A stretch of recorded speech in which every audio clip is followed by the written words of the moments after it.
our kids don't play, and that did always hurt my heart in some respect, but I respected their wishes to live their lives accordingly. Yeah. And I would have to say my sister and I, growing up as daughters of a golf pro through the 50s, through the 60s, it was a different lifestyle completely. Yeah. When other people celebrated Christmas at home with trees and Grandma and Grandpa, we were on our way to Biloxi, Mississippi, somewhere south, where Dad could play golf and get away. Yeah. When other people did things on Saturdays and Sundays, and when Grand Lake was a big thing, we went on Mondays because that was Dad's day off. Yeah. So the timing in a lot of things was different than maybe my peers growing up.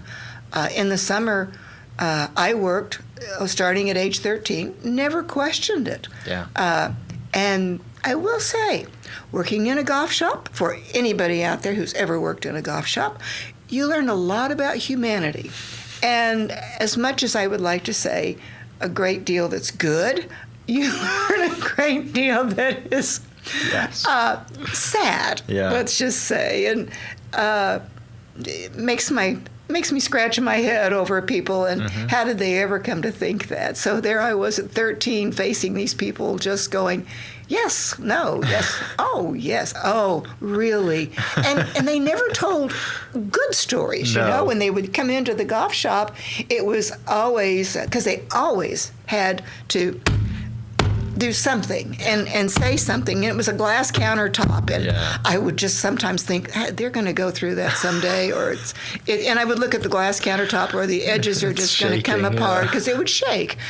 And they would always tell me about the shot on number 2 that went into the creek, and then they hit the tree, and then they hit the creek again because it was a creek that wandered through. Yeah. And I just thought, did you not hit a good shot? But I didn't get to say anything because I was the pro's daughter, so I just smiled and took it in. Smiled, say yes. And humanity hadn't changed. No, it hasn't. I bet I could ask you about your last game of golf, and you're going to tell me about your worst 2 holes. Yeah, and it's, I mean, back, you're right. People, I know friends of mine who are assistant pros and pros now, and there's always those people who come into the pro shop and they tell them every single shot that they hit today, and you're just like, yes, please, I don't care. Like, as nice as you want to say it, you can't though. You can't just say I don't care because they're a customer, they're a client, they're in the country club, whatever it is. It's the golf's an interesting world, isn't it? When you stand in a pro shop, you see a lot of good side of people, bad side of people, and then just it's kind of like the barber's chair, right? When you go to the hairdresser, it's kind of like a safe place, isn't it? You sit down, you chat, and you kind of just talk about anything. Pro shops are like that too. I hadn't thought about it that way, but you're right. And I think that's probably why I'm a storyteller. Yeah. Is because they told stories. And they told, as the day would go into the night, now I would get off at 2 o'clock in the afternoon because I started at, depending on sunrise, 6:30, or 7. And again, that was before daylight savings time, so this is a long time ago. When gas carts were brand new and people didn't trust them, so they still wanted their push cart. And push carts cost $0.25. I had to get the handle out and attach it in the morning and have people the push don't know cart. What that is now, do they? Oh, no. Well, I don't even know what that is, And it was so simple. The cart was already standing up, and you put it in and you twisted the handle and it was ready to go. And now if I get my click, push cart out, I have to, my arms aren't long enough to stretch it out. It folds into a tiny little piece of plastic, yes, doesn't it? It does sometimes, and sometimes it goes back into the trunk of my car in one unfolded piece.